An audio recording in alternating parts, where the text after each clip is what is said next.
AI के बाद कौन सी स्किल आपको करोड़ों की बना सकती है? अगर एक दिन ऐसा आए जब दुनिया का हर साधारण काम मशीनें करने लगे, ड्राइविंग से लेकर डिजाइनिंग तक, रिपोर्ट लिखने से लेकर कोडिंग तक, और इंसान के हाथ से काम फिसलने लगे, तो उस दिन आपकी सबसे बड़ी ताकत क्या होगी? आपकी डिग्री, आपका अनुभव, या फिर कुछ और जो अब तक आपने पहचाना ही नहीं? ये कहानी है आरव की, और शायद कहीं ना कहीं ये कहानी आपकी भी है।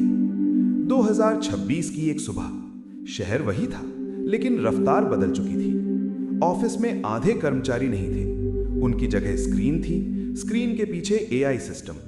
आरव एक मार्केटिंग एग्जीक्यूटिव था।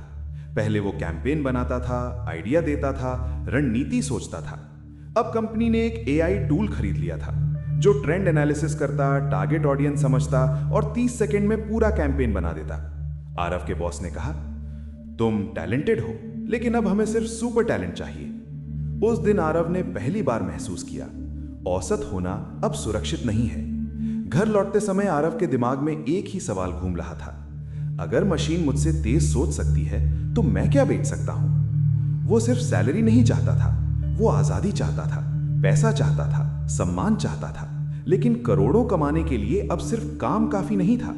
उसे समझ आया, एआई डेटा से खेलता है, लेकिन इंसान अर्थ से। यहां कहानी मोड़ लेती है। एआई के बाद सबसे महंगी स्किल है, मशीन कंटेंट बना सकती है, लेकिन भावना नहीं बेच सकती।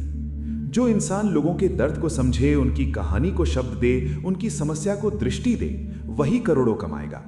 ब्रांड्स अब प्रोडक्ट नहीं बेचते, वे भावना बेचते हैं, और भावना मशीन नहीं, इंसान गढ़ता है। एआई जवाब देता है, लेकिन सवाल कौन पूछेगा? जो इंसान सही प्रश्न पूछना जानता है, वही दिशा तय करता है। आरव ने महसूस किया, वो जवाब ढूंढता था, लेकिन उसे सवाल गढ़ना सीखना था। 2026 में हर कोई जानकारी से भरा है, लेकिन समझ से खाली। जो व्यक्ति लोगों की भावनाओं को पढ़ सके, टीम को प्रेरित कर सके, संघर्ष में स्थिर रह सके, वो मशीन से अलग है।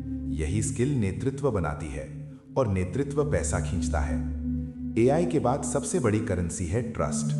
जो इंसान खुद को एक ब्रांड बना लेता है, जिसकी आवाज पर लोग भरोसा करते हैं, वो करोड़ों कमा सकता है।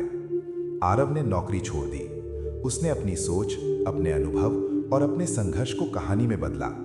धीरे धीरे लोग जुड़ने लगे। एआई कंटेंट बना सकता था, लेकिन आरव का अनुभव नहीं। 2026 में जो रिजिड है वो टूटेगा, जो फ्लेक्सिबल है वही टिकेगा। करोड़ों की स्किल कोई एक तकनीक नहीं है, वो है सीखते रहने की भूख। आरव हर महीने नई स्किल सीखता था। एआई टूल्स को दुश्मन नहीं, हथियार बना लिया। एक दिन किसी ने आरव से पूछा, क्या एआई से डरना चाहिए? आरव मुस्कुराया, डर औसतपन से होना चाहिए, एआई से नहीं। क्योंकि एआई नौकरी छीनता है, लेकिन विजन नहीं। एआई काम करता है, लेकिन नेतृत्व नहीं। एआई सोच सकता है, लेकिन जिम्मेदारी नहीं ले सकता। एआई के बाद करोड़ों की स्किल कोई सॉफ्टवेयर नहीं है, वो है गहरी सोच, सच्ची समझ, स्पष्ट संवाद और खुद को लगातार बदलने की क्षमता। अगर आप सिर्फ निर्देशों पर चलते हैं, आप रिप्लेस होंगे। अगर आप दिशा तय करते हैं, आप अमीर होंगे। तो सवाल ये नहीं है कि एआई के बाद कौन सी स्किल चलेगी। सवाल ये है, क्या आप अपने भीतर की उस स्किल को पहचानने के लिए तैयार हैं जो मशीन कभी कॉपी नहीं कर सकती? क्या आप औसत रहेंगे या असाधारण बनने का जोखिम उठाएंगे? भविष्य उनका है जो काम नहीं बेचते, बल्कि दृष्टि बेचते हैं। इसके बारे में आप क्या सोचते हैं? अगर आपको कुछ और जानकारी चाहिए तो हमें कमेंट में लिखकर बतलाएं।